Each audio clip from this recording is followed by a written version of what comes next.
आप सभी जानते हैं मार्गशीर्ष अर्थात अगहन महीने के गुरुवार महालक्ष्मी व्रत के रूप में जाने जाते हैं। अर्थात गुरुवार के दिन माता लक्ष्मी के व्रत किए जाते हैं और गुरुवार का दिन श्री नारायण को समर्पित है। ऐसे में अगर चाहते हैं कि पति बच्चे हमेशा ही दीर्घायु रहें, धन प्राप्ति का वरदान मिले, नौकरी रोग कर्ज आदि की परेशानियां हैं वो दूर हो जाए, तो आप सभी को इन व्रतों को करना चाहिए। अगर नहीं कर पाते हैं तो कुछ उपाय हैं जो कि दीपक से संबंधित हैं, चने की दाल से संबंधित है। ये छोटे छोटे कार्य आपको अपने घर पर जरूर से कर लेने चाहिए। सबसे पहले आप सभी लोग कोशिश करें इस दिन सुबह जल्दी उठें और आप सब अपने स्नान के पानी में 1 चुटकी हल्दी अवश्य डाल लें। नहाने के पानी में अगर आप 1 चुटकी हल्दी डाल लेते हैं, उस पानी से अगर स्नान कर लेते हैं तो आपके शरीर में पनप रहे रोगों का नाश होता है। गुरुवार के दिन घर में पोछा नहीं लगाते हैं, परंतु नकारात्मक ऊर्जा का नाश करने के लिए, सौभाग्य के लिए, घर में स्थिर लक्ष्मी का वास हो, तो आप अपने घर पे दरवाजे पर ही 1 लोटे में जल लें, उसमें थोड़ी सी हल्दी डाल लें, उसका छिड़काव अपने दरवाजे पर और पूरे घर के अंदर भी कर लें। तो अगहन के गुरुवार के दिन माता लक्ष्मी के स्वागत के लिए आप सभी को अपने घर के दरवाजे पर हल्दी या फिर कुमकुम का एक स्वास्तिक जरूर बना देना चाहिए। ये बहुत ही श्रेष्ठ और उत्तम है। ये सरल सा कार्य जो है आप सभी को स्नान ध्यान के बाद करना है। साथ के साथ आप सभी को एक सुंदर रूप में एक दीपक का भी उपाय कर लेना है। आप सभी को एक दीपक लेना है, उसमें लंबी वाली बाती लगानी है। दीपक के अंदर आपको 1 चुटकी हल्दी डाल लेनी है। यहाँ पर घी या फिर सरसों का तेल नहीं बल्कि तिल के तेल का प्रयोग करना है। ओम महालक्ष्मी नमो नमः,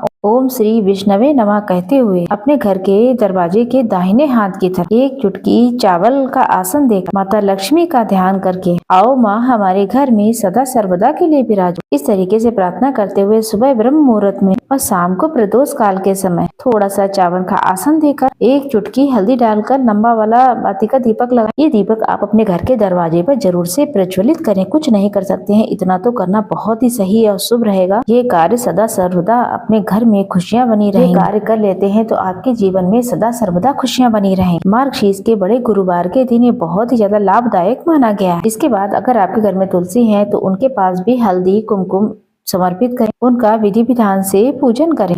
साथ के साथ आपको बता दें गौ माता को 1 रोटी 1 चुटकी हल्दी और गुड़ रखकर खिलाते हैं। रोटी नहीं तो आटे की लोई में ही आप इस तरीके से खिला सकते हैं। केला खिलाते हैं तो गुरु ग्रह मजबूत होता है, सौभाग्य बढ़ता है, पति बच्चे हमेशा ही खुश रहते हैं, प्रसन्न रहते हैं, वृद्धि होती है उनकी, अर्थात उनकी दीर्घ आयु होती है। ये कार्य आपको जरूर करना है। इसके बाद एक सर्वश्रेष्ठ उपाय कार्य और करना है जो कि बहुत ही सरल विधि से है। अगर आपने ये नहीं किया है तो एक बार इस महादान को जरूर करें। इस दिन पीले वस्त्र दान करने से अर्थात चने की दान करने से जो कि स्वर्ण के समान है, हल्दी दान करने से सुपारी जो कि रिद्धि सिद्धि के रूप में जानी जाती है, गणेश जी का एक स्वरूप होता है, इनका दान करने से जीवन में अनंत गुना फल प्राप्त होता है। सबसे पहले आप अपने घर के मंदिर में श्री नारायण और माता लक्ष्मी को केले का चने का भोग लगाएं। साथ ही साथ दीपक प्रज्वलित करके विधि विधान से पूजा अर्चना करें। गुरुवार अर्थात अगहन मास की सुनी जाने वाली कथाएं सुने, विष्णु सहस्त्र नाम का पाठ करें, अगर संभव हो तो कनक धारा स्रोत पढ़ें। व्रत करें या ना करें कि आप श्री नारायण के समक्ष एक पीला रुमाल ही भले ही हो या फिर पीला ब्लाउज का पीस मिल जाए, जो भी आपके पास हो, इसे आपको श्री नारायण के समक्ष रखना है। अगर आपके बच्चों की विवाह की दिक्कत है, नौकरी की दिक्कत आ रही है, धन की कमी है, तो मन में प्रार्थना करें कि श्री नारायण की प्रिय वस्तु का भोग लगाकर साथ के साथ सौभाग्य की चीजों का दान आज के दिन मैं करने जा रही हूँ। मेरे जीवन में सदा सर्वदा खुशियाँ आए। ऐसी प्रार्थना करके मनोकामना कह के श्री नारायण के समक्ष वो पीला वस्त्र जो है वो बिछा लें। 1 मुट्ठी चने की दाल या फिर हो सके तो 1 कटोरी चने की दाल जो है अपना नाम गोत्र बोलते हुए साथ के साथ मन ही मन प्रार्थना करते हुए पीली चने की दाल रखें और उसमें 2 चुटकी या फिर आपके पास हल्दी वाली साबुत वाली जो गांठ वाली हल्दी होती है वो 2 गांठ रख दें। इसके साथ 11-21 रुपए आप इसमें रख दें। साथ के साथ 2 तुलसी पत्र रख दें। अगर 1 पीला पुष्प मिल जाता है तो बहुत ही अच्छा होता है। वहीं दूर्वा घास रखते हैं तो बहुत ही शुभ होता है। ये सारी चीजें रिद्धि सिद्धि माता लक्ष्मी से जानी जाती है। साथ के साथ इसमें 1 सुपारी भी रखें। ये सारी चीजें भगवान के समक्ष रखकर प्रस्तुत करें। 1-2 घंटे तक आप उसे वहीं पर रखा रहने दें। इसके बाद जब भी आपको समय मिले पूरे दिन में तो आप इसे उठा करके इसकी पोटली बांध लें। पोटली में आप हल्दी कुमकुम अक्षत समर्पित कर दें। ये लेकर चले जाएं किसी श्री नारायण के मंदिर में दान स्वरूप अगर देकर चले आते हैं, जो कि आपको पता है स्वर्ण के समान चने की दाल मानी जाती है, स्वर्ण के समान हल्दी की गांठ है, सुपारी जो कि लक्ष्मी नारायण और श्री नारायण दोनों को प्रिय है, वहीं दूर्वा घास हमें हमेशा ही रिद्धि सिद्धि देती है, तुलसी पत्र श्री नारायण को प्रिय है। ये सारी सारी चीजें लक्ष्मी नारायण के मंदिर में दान करके आए। इसके साथ साथ आपको बता दें श्री नारायण और माता लक्ष्मी को शहद का भोग बहुत प्रिय है, तो इन चीजों का भोग अवश्य लगाएं। पान का बेड़ा, गुड़, चना उन्हें बहुत प्रिय है, इन चीजों का आप भोग अवश्य लगाएं। साथ के साथ आपको बता दें आप सभी को यहाँ पर शिवलिंग पर चने की दाल जरूर से समर्पित करनी। एक जल का लोटा लें, उसमें थोड़ा सा डालें गुड़ का टुकड़ा, जो कि चंदन डाल लें। इसमें इस महीने में चंदन की बहुत महत्वता है। साथ के साथ पीला फूल जरूर डाल लें। ये सारी चीजें लेकर चले जाएं महादेव के मंदिर में। अगर आपके घर पर शिवलिंग है तो वहाँ पर भी आप ये कर सकते हैं। शिवलिंग पर ये जल समर्पित कर दें। शिवलिंग के 5 स्थानों पर जल समर्पित करें। गणेश जी, माता अशोक सुंदरी,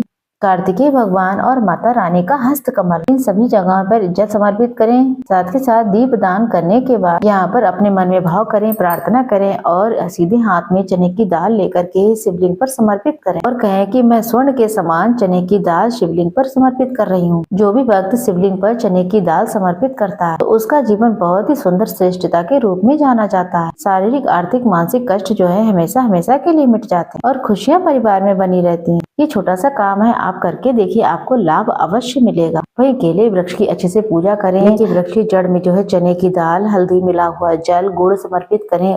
केले वृक्ष की परिक्रमा करें। ओम नमो भगवते वासुदेवाय मंत्रों का जाप करें। दक्षिणा दे करके या फिर चने की दाल किसी मंदिर में दान देने से, तो अगर ऐसा करते हैं तो सुख सौभाग्य में वृद्धि होती है। तो इस तरीके से माता लक्ष्मी की प्रसन्नता के लिए आपको ये सारे कार्य कर लेने हैं। छोटे छोटे हैं, कोई कठिन काम नहीं है। जो व्रती है, जो अगहन के गुरुवार का व्रत करते हैं, वो केला ना खाएं। सामान्य लोग केला इत्यादि खा सकते हैं। आप सभी को हमारी ये जानकारी थोड़ी सी भी पसंद आई हो तो वीडियो को लाइक शेयर जरूर कर दें।